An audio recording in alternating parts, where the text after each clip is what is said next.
The moment the front door clicked shut, I was plunged into an eerie solitude. It was one of those old houses with creaky floors and unsettling corners that seemed to harbor secrets. My parents had left for a weekend getaway, leaving me home alone to study for my upcoming exams. The evening sun painted long shadows across the living room as I buried myself in books and notes. The atmosphere grew dim, and I turned on the lights, my heart skipping a beat when a faint flicker emanated from the hallway. I shook off the unease, blaming it on the old wiring. As the hours drifted by, the walls seemed to close in on me, and I decided a break was in order. I put down my pen and stretched, my bones cracking in protest.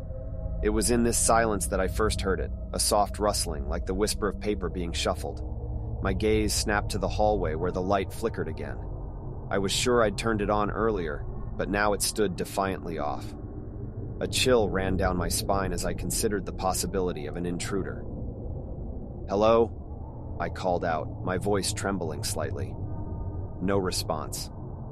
My heart raced as I stood up, my footsteps echoing through the house. Every floorboard seemed to amplify my presence, betraying my desire for stealth. I entered the hallway, the floor creaking beneath my feet. There was a peculiar stillness in the air, the kind that makes your ears buzz with the absence of sound. With hesitant steps, I approached the light switch, my fingers inching closer. A sudden gust of wind whooshed through the house, and the lights in the hallway went out. Panic welled up inside me, and I fumbled for my phone, using its feeble glow to navigate my way back to the living room. I tried to convince myself it was a power outage, but a gnawing feeling persisted. I was far from comforted when the light in the living room dimmed, casting elongated shadows that seemed to stretch and contort like sinister creatures.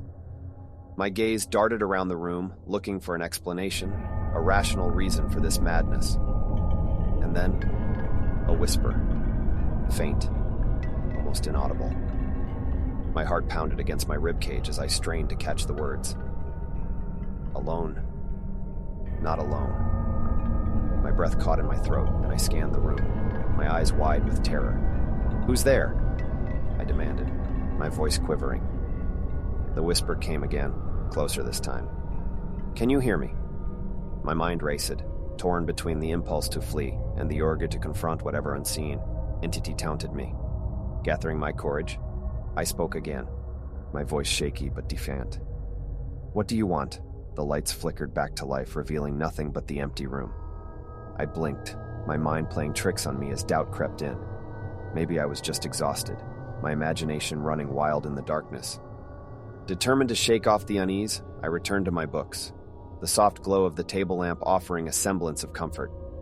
But no matter how hard I tried, I couldn't ignore the nagging feeling that I wasn't alone, that unseen eyes were watching my every move. Hours passed, and the hands of the clock seemed to move at an agonizing crawl. With a sigh, I decided to call it a night. I turned off the lamp, plunging the room into near-total darkness. My heart raced as I made my way to the staircase, each step heavier than the last. As I ascended the stairs, I couldn't shake the feeling of being pursued. It was as if a presence trailed behind me, its breath cold on the back of my neck. My steps quickened, echoing through the hallway as I reached the top of the stairs.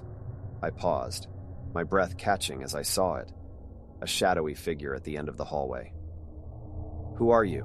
I stammered, my voice barely audible. The figure remained motionless, its features shrouded in darkness. Panic surged within me, and I stumbled back, my heart pounding like a drum. And then, in a blink, the figure was gone, leaving me alone in the hallway. I retreated to my room, my hands trembling as I locked the door behind me. I sat on the edge of my bed, the minutes ticking away like hours. Every sound seemed magnified, the creaking of the floorboards, the distant hoot of an owl, the wind brushing against the window panes. And then a scratching sound, faint at first, but growing steadily louder. It seemed to come from the walls, as if invisible hands were clawing at the plaster. I pressed my hands to my ears, trying to block out the sound, but it persisted, growing more insistent by the second. "Stop it!" I shouted, my voice cracking with desperation. Abruptly, the scratching ceased, and an eerie silence settled over the room.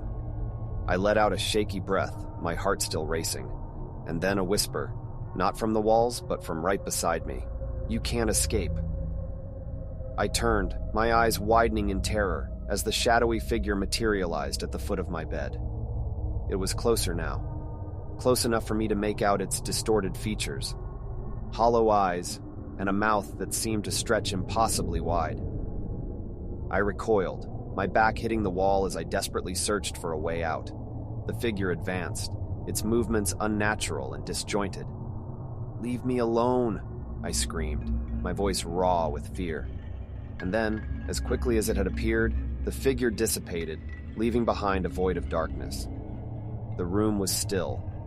The only sound, the rapid thumping of my heart. Morning finally came, its light banishing the shadows that had tormented me throughout the night. The house felt different, lighter, less oppressive.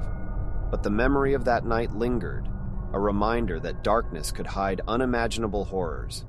To this day, I'm haunted by that experience. The whispers in the dark, the elusive figure, they're etched into my mind. A chilling reminder that sometimes when you're home alone, you're not as alone as you think. Being home alone had always been a mixed bag for me. On one hand, I relished the solitude and the freedom to do whatever I pleased. On the other hand, my overactive imagination had a tendency to run wild, conjuring up all sorts of eerie scenarios. But nothing could have prepared me for the terror that awaited me on that fateful night. It was a stormy evening, rain lashing against the windows as thunder rumbled in the distance. My parents had gone out for a late dinner, leaving me to spend the night alone in our old, creaky house. I tried to shake off my unease, reminding myself that it was just a storm, nothing more. As darkness enveloped the house, I decided to distract myself by watching a movie. The flickering light of the TV cast dancing shadows on the walls, and the sound of rain tapping against the windows created a cozy atmosphere. I tried to lose myself in the movie, but the occasional gusts of wind and the distant rumble of thunder kept pulling my attention away. During a particularly intense scene, a flash of lightning illuminated the room, and for a split second, I saw something, a figure standing in the hallway. My heart skipped a beat, and I quickly looked again, but the hallway was empty. I chided myself for letting my imagination get the better of me. It was probably just a trick of the light. I turned off the TV and decided to head to bed. The storm outside was intensifying, the wind howling like a mournful ghost. I climbed under the covers and closed my eyes, determined to sleep despite the eerie ambiance. But as I lay there, a sound reached my ears. A faint tapping, like footsteps. I sat up, straining to listen. The tapping continued, growing louder and more distinct. It was coming from downstairs. Heart pounding, I crept out of bed and tiptoed to my bedroom door. The tapping was unmistakable now, echoing through the house with a rhythm that sent shivers down my spine. I couldn't ignore it any longer. I had to investigate. With every step down the creaky staircase, my fear deepened. The tapping seemed to be coming from the hallway, near the large antique mirror that hung on the wall. I approached it cautiously, my breath caught in my throat. The tapping stopped abruptly. I stared at the mirror, my reflection staring back at me with wide, frightened eyes. The room was silent, the only sound being the rain pounding against the windows. My heart raced as I reached out to touch the mirror's cold surface. And then, from the mirror's depths, a hand shot out and grabbed my wrist. I screamed, trying to pull away, but the grip was like Eron. I stared in horror as the mirror seemed to ripple and warp, as if it was alive. The hand pulled harder, and I was dragged towards the mirror, my fingers scraping against the floor. Desperation flooded through me, and I kicked out with my free leg, striking the mirror's surface. It shattered with a deafening crash, shards of glass flying in all directions. I fell back, gasping for air, my heart racing. But the terror was far from over. In the shattered remains of the mirror, I saw it, a reflection that wasn't mine. A figure stood amidst the broken glass, its features twisted and contorted into a grotesque smile. Its eyes gleamed with a malevolent light, and its hand reached out towards me. I scrambled to my feet and ran, adrenaline fueling my every movement. The house seemed to twist and warp around me, the walls closing in as I sprinted through the hallway. I burst through the front door, rain soaking me instantly, and didn't stop until I was at the neighbor's house, pounding on their door in frantic desperation. They let me in, concern etched on their faces as I struggled to catch my breath. I tried to explain what had happened, but my words came out in disjointed fragments. They offered to call the police, but I declined, not knowing how to explain the supernatural horror that had unfolded in my own home. Eventually, my parents returned, finding me huddled in the neighbor's living room. I managed to convey some semblance of the night's events, but I could see the skepticism in their eyes. They attributed it to my imagination running wild, the storm heightening my fear. But I knew what I had experienced was real: the tapping, the hand, the twisted reflection in the shattered mirror. It haunted my dreams for weeks, leaving me with a deep-seated unease whenever I caught sight of a mirror. To this day, I avoid being home alone whenever I can, fearing what might lurk in the shadows or hid within the reflections. The incident left an indelible mark on me, a reminder that sometimes the most terrifying things are the ones that lurk just beneath the surface of our reality, waiting for the right moment to strike. The house stood before me, a looming shadow against the darkening sky. It was an old place, full of history and secrets, and I was about to spend the night alone within its weathered walls. My parents had left for a last-minute trip, and while I had relished the idea of having the house to myself, a subtle unease settled in the pit of my stomach as the front door closed behind them. With a deep breath, I stepped inside, my footsteps echoing through the empty foyer. The silence was almost deafening, broken only by the distant chirping of crickets. I flipped on the lights, banishing the encroaching darkness, and tried to shake off the sudden sense of isolation. As I wandered through the house, it became clear that I wasn't truly alone. A faint whisper of wind brushed against my skin, as if the house itself was sighing in response to my presence. I laughed off my own unease, blaming it on my overactive imagination, but there was no denying the tension that had settled into the air, like an invisible weight. I decided to make the best of the situation and settled down in the living room with a book. The soft glow of the reading lamp provided a sense of companionship as I lost myself in the story. But every so often, I found myself glancing over my shoulder, half expecting to see a figure lurking in the shadows. Hours passed, and the clock struck midnight. I reluctantly closed the book, my eyes growing heavy. It was time to retreat to the bedroom, where I hoped sleep would offer an escape from the nagging unease that had settled over me. As I climbed into bed, I couldn't shake the feeling of being watched. I chuckled at my own paranoia, reminding myself that there was no logical reason to feel this way.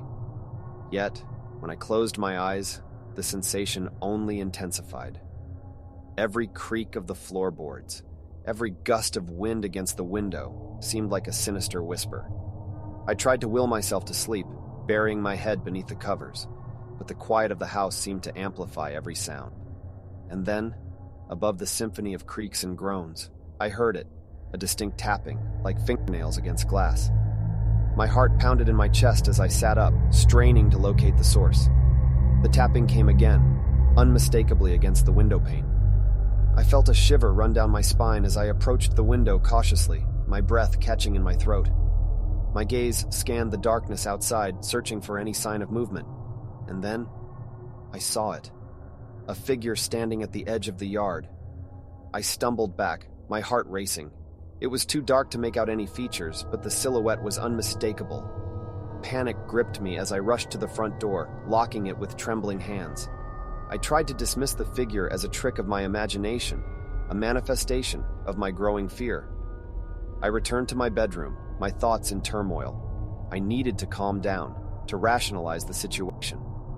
Maybe it was just a neighbor passing by, or a tree branch tapping against the window. But as I tried to convince myself, the tapping resumed, this time against the bedroom window. I froze, the blood in my veins turning to ice. I mustered every ounce of courage and forced myself to look outside. The figure was there, pressed against the glass, its eyes fixed on me. My scream caught in my throat as I stumbled back, my heart pounding like a drum. Without thinking, I grabbed my phone and dialed the police, my voice quivering as I reported the intruder. They assured me they were on their way and told me to stay on the line. But as I waited, the tapping continued, growing louder, more insistent. And then, another sound joined the cacophony. Laughter. A haunting, echoing laughter that seemed to reverberate through the walls. It was a chilling sound, devoid of humanity, and it sent shivers down my spine.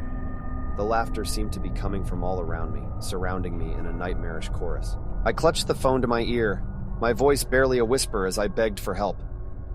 The minutes dragged on, the tapping and laughter driving me to the brink of hysteria.